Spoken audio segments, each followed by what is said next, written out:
Nouveau numéro de ce plateau spécial consacré bien sûr aux élections dans notre pays. Ça s'appelle plateau électoral. Nous sommes dans le cadre des sénatoriales prévues pour le 15 février prochain. Vous voyez déjà défiler les candidats sur ce plateau. Nous en avons encore un président de parti politique de l'opposition dans notre pays. Nous parlons du parti MCD. Vous connaissez déjà son président. Il s'appelle Maître Traoré. Tchassona Traoré. Voilà, Maître Tchassona Traoré. Il est avec moi pour parler de ces élections-là. Maître, bonne arrivée. Bonjour, monsieur, mon cher ami. J'espère que vous allez bien. Ben, togolaisement. Togolaisement, c'est-à-dire Ben, selon les humeurs de chacun. Ah, d'accord. D'accord. Bon, nous sommes à quelques heures de la fin de la campagne. Comment vous vous sentez déjà? Comment vous portez? Est-ce que c'est la pression? Je suis un optimiste né. Je n'ai jamais baissé les bras. Chaque exercice est pour moi une expérience de vécu. Quand on gagne ou qu'on perde, je gagne toujours en expérience. Donc je suis toujours confiant. Confiant. Voilà. Justement, je pense que le message apporté aux grands électeurs se base également sur la confiance. D'abord, le choix de participer à ces élections. Oui. Vous savez, ces élections, à première vue, n'étaient pas une élection ouverte de par la configuration du corps électoral. Mais nous nous sommes dit que, pour une fois, d'abord que c'est une élection historique. Le Sénat est une institution qui a été prévue déjà dans la Constitution de 1992, qui a traîné le pas à se voir érigé, ce qui fait que de l'Assemblée bicamérale, nous nous sommes retrouvés à une assemblée avec un Parlement avec une Assemblée nationale. Donc c'est historique déjà pour que nous ayons cette première institution dans notre pays. Donc il faut que nous soyons les pionniers pour sa mise en place. Électeurs comme candidats, nous écrivons une nouvelle page de l'histoire de notre pays.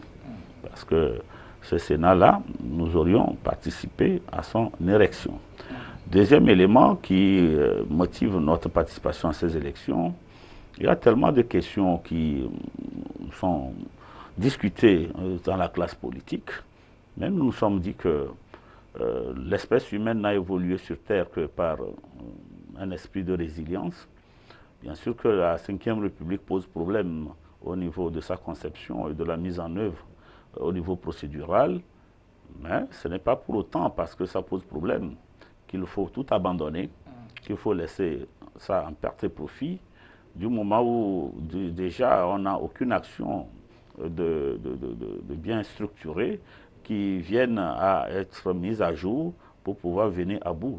Donc quand on a une situation comme celle-là, il n'y a que la résilience qui nous permet de pouvoir transcender tout ce qui peut être cause à la déception, au pessimisme, pour pouvoir avancer. Nous ne sommes pas de ceux qui restent dans la rupture pour dire écoutez, ça ne va pas, nous on abandonne. Non.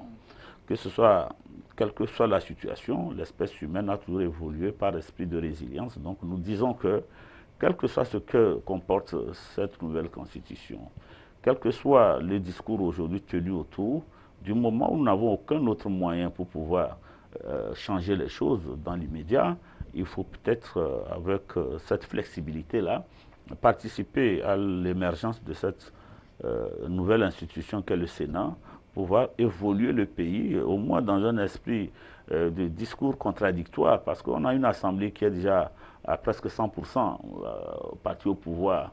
Est-ce qu'on aura raison d'abandonner ce Sénat-là entre les mains toujours du même pouvoir qu'on a de l'avancée de notre pays? Ces lois, qu'on les aime ou pas, quand elles seront votées, elles vont régenter nos vies communautaires. Donc nous ne pouvons pas rester subir, mais nous devons être des acteurs de ce que devait être demain. C'est un message à l'endroit de vos compères de l'opposition qui contestent toujours cette Ve République? Non, moi c'est ma vision, c'est notre vision, c'est ma conception des choses. Je me suis dit que tout le monde a une raison de prendre une position ou une autre, mais la démarche devrait être débouchée peut-être sur une action qu'on développe pour dire, bon voilà, en lieu et place de ceci, voilà ce que nous développons comme stratégie pour pouvoir changer les choses. Pour le moment, en dehors des refus, des condamnations, nous ne voyons décider en face de nous aucune action de cette sorte-là qui viendrait à être matérialisée dans ce combat de rejet. Pour autant, nous nous disons, mais dans ce cadre-là, nous ne pouvons pas rester spectateurs dans l'expectative que demain, bon voilà, Dame Nature fera les choses en notre place. Mais nous devons être les acteurs des changements. D'accord, vous êtes acteur avec combien de candidats à ces élections-là? Nous sommes présents dans 5 préfectures. Nous avons 6 candidats. Nous sommes dans la préfecture d'Aguanivé avec 2 candidatures. Et nous sommes également dans l'Ougou, dans le Wawa, dans Adi et également à Tchaoudjo. D'accord. Donc, vous êtes dans la préfecture, je vais parler en termes de région, surtout région des plateaux. Des plateaux et région maritime, région des plateaux, région centrale. D'accord. Quels ont été les messages au niveau de ces moments de campagne, jusqu'à ce moment, à quelques heures de la fin? Non, le message porte d'abord sur la pertinence d'une institution sénatoriale. Bien sûr que les discours qu'on écoute aujourd'hui se tournent autour de 3 points. On dit que le Sénat sera budgétivore, on dit qu'il vient légitimer la Ve République et que participer à ces élections participera à cette légitimation. Nous nous disons que non, c'est une lecture partisane, mais nous devons nous élever au-dessus de tout ça. Est-ce que le Sénat est vraiment budgétivore? Il est prévu depuis des années que le Parlement soit bicaméral.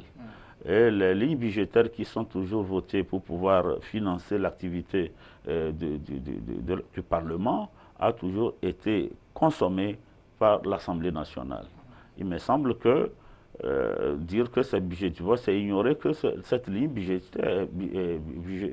budgétaire qui est prévue pour le Parlement pourrait être mise à la disposition désormais des 2 chambres, c'est-à-dire au niveau du Sénat et au niveau de l'Assemblée nationale. On dit que participer à ces élections, c'est légitimer la Ve République. J'ai dit, mais écoutez, qu'est-ce que la légitimation vient chercher là? L'UNIR a été aux élections à l'Assemblée nationale, on n'a que 2 opposants qui siègent, mais pour autant l'UNIR ne s'est pas rebiffé pour dire dans ce cas-là on ne fonctionne pas. Il aurait pu être de même du Sénat qui va être élu, mais s'ils ne participent pas. Mais nous louons déjà la présence de nos amis qui sont à l'Assemblée nationale, et par leur présence, nous savions un peu ce qui se passe là, ils nous apportent des discours contradictoires. Et ils font un travail formidable. Il en sera de même au niveau du Sénat, tant qu'après ces élections, on retrouve l'opposition au sein du Sénat, il y aura un équilibre au niveau du débat, au niveau de l'adoption des lois, il y aura des corrections. Nous avons apporté la différence par rapport au programme, par rapport à nos visions, notre idéal que nous voulons voir naître dans ce pays. Donc ça, c'est des éléments importants. Et l'importance du Sénat également, on le minimise. C'est la seule institution parlementaire qui a vocation à être presque l'avocat des collectivités locales et des régions. Nous avons aujourd'hui des collectivités locales qui sont destinées par une loi sur la décentralisation qui a toujours préservé des goulots de concentration de pouvoir. Ces éléments-là, il n'y a que nous qui sommes de l'opposition qui allons aller proposer des textes pour pouvoir corriger, faire en sorte que les collectivités locales aient une certaine autonomie au niveau décisionnel, au niveau financier, et leur faire, c'est-à-dire faire apporter également des propositions qui permettra qu'ils aient beaucoup plus d'initiatives. Vous voyez, la loi sur la décentralisation aujourd'hui a mis de manière uniforme au niveau des commissions techniques, au niveau des communes, que c'est les mêmes choses qu'on retrouve au niveau de chaque préfecture, au niveau de chaque commune, mais ce qui n'est pas une affaire normale. Parce que chaque commune a une particularité, une identité propre, une réalité socio-économique propre. Il aurait été intéressant qu'on laisse des espaces de liberté de choix par rapport aux communes pour qu'elles érigent des commissions ad hoc ou des commissions spéciales pour pouvoir impacter la vie socio-économique de chaque milieu. Voilà des éléments importants que le Sénat demain viendra corriger pour permettre effectivement que le développement à la base prenne forme. Donc, autant de choses que nous regrettons aujourd'hui dans la conduite de l'activité au niveau local, le Sénat viendra demain être impacté de correction à ce niveau. Une particularité dans ces élections sénatoriales, c'est pas que ce n'est pas une consultation populaire, Oui. mais aussi on parle des grands électeurs, mais vous le savez aussi, ces grands électeurs font partie des partis politiques, Voilà. multiformes. Voilà. Vous, à votre niveau, comment est-ce que vous pensez quand même convaincre ces grands électeurs qui font déjà partie d'autres partis politiques avec des consignes bien précises? Non, ce que nous disons, on les appelle grands électeurs parce qu'ils sont des élus déjà, Oui. qu'ils ont une expérience avérée dans la conduite des affaires publiques. Ils savent déjà, après avoir tâté du terrain, après avoir exercé au niveau local, au niveau régional, ils savent qu'est-ce qui ne va pas, qu'est-ce qui va, qu'est-ce qui ne va pas. Ce genre d'expérience qu'ils ont acquis sur le terrain fait d'eux des gens d'expérience, des gens qui peuvent, au-delà des consignes partisanes, pour faire de bons choix sur des personnalités, à même d'apporter des changements majeurs dans notre pays. Donc c'est là-dessus que nous comptons. C'est d'où notre participation à ces élections, en sachant que, étant donné qu'ils sont des grands électeurs, ils ne vont pas se contenter des consignes parce qu'ils ont des réalités qui vivent dans leur commune, dans leur région et qui veulent voir changer dans ce pays. Donc ils ont besoin d'avoir au niveau du Sénat des personnes qui seront leurs avocats pour impacter sérieusement le changement dans notre pays. Voilà autant d'éléments sur lesquels nous comptons. Nous savons que ces grands électeurs-là pourront faire la différence. D'ailleurs même, nous pouvons citer ce qui conforte notre assertion.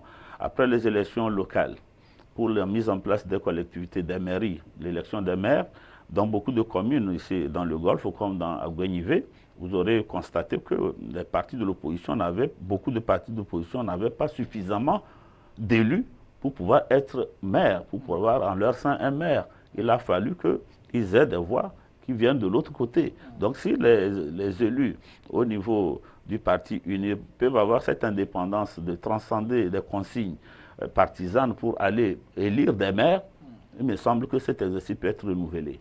On a également l'exemple à l'Assemblée nationale aujourd'hui, où Adi n'a que 2 députés, mais pour autant, Adi aujourd'hui a une commission parlementaire. Vous savez que si on devait se contenter de 2 voix de Adi, il n'aurait pas une commission parlementaire qui vote. Donc nous avons foi que ces grands électeurs pourront transcender ces blocages au niveau de la consigne partisane pour faire de bons choix, pour apporter un tout petit peu la lumière dans là où on croyait avoir une obscurité. Maître Tiassouna Traoré, vous avez quelques minutes pour vous adresser à nouveau à ces grands électeurs à travers nos caméras, puisque nous sommes à quelques heures de la fin de cette campagne-là. Alors, je vous accorde au moins 1 à 2 minutes pour vous adresser à eux. Mes chers compatriotes, grands électeurs, conseillers communaux comme régionaux, l'occasion est belle. Vous et nous devons écrire cette nouvelle page de notre histoire institutionnelle. Il me semble que ce rendez-vous doit être pris avec tout ce que cela comporte comme enjeu. Enjeu dans la consolidation de l'unité nationale, enjeu dans la constitution du vivre ensemble, enjeu dans la construction d'un espace de liberté d'expression et de débat contradictoire. Vous avez une lourde responsabilité de faire le bon choix. Le bon choix, pas celui qui consisterait à dire c'est l'élément de mon parti, je vote pour lui, mais au-delà des consignes partisanes, vous avez le choix, vous avez la liberté de choix d'aller vers d'autres candidats dont vous jugez le programme pertinence, l'expérience pertinente pour que leur contribution à l'Assemblée nationale ou au Sénat puisse servir à impacter durablement les changements dans notre pays. Nous vous disons merci d'avoir passé sur notre plateau électoral. C'est moi qui vous remercie. C'est la fin de ce nouveau numéro spécial consacré bien sûr aux élections sénatoriales. Je rappelle la date, c'est le 15 février prochain. Bonne suite de nos programmes. Disons merci en tout cas pour vous disons merci pour votre fidélité. Ça fait Samson Covid. C'est lui qui était à la réalisation. On se dit à très bientôt. À bientôt.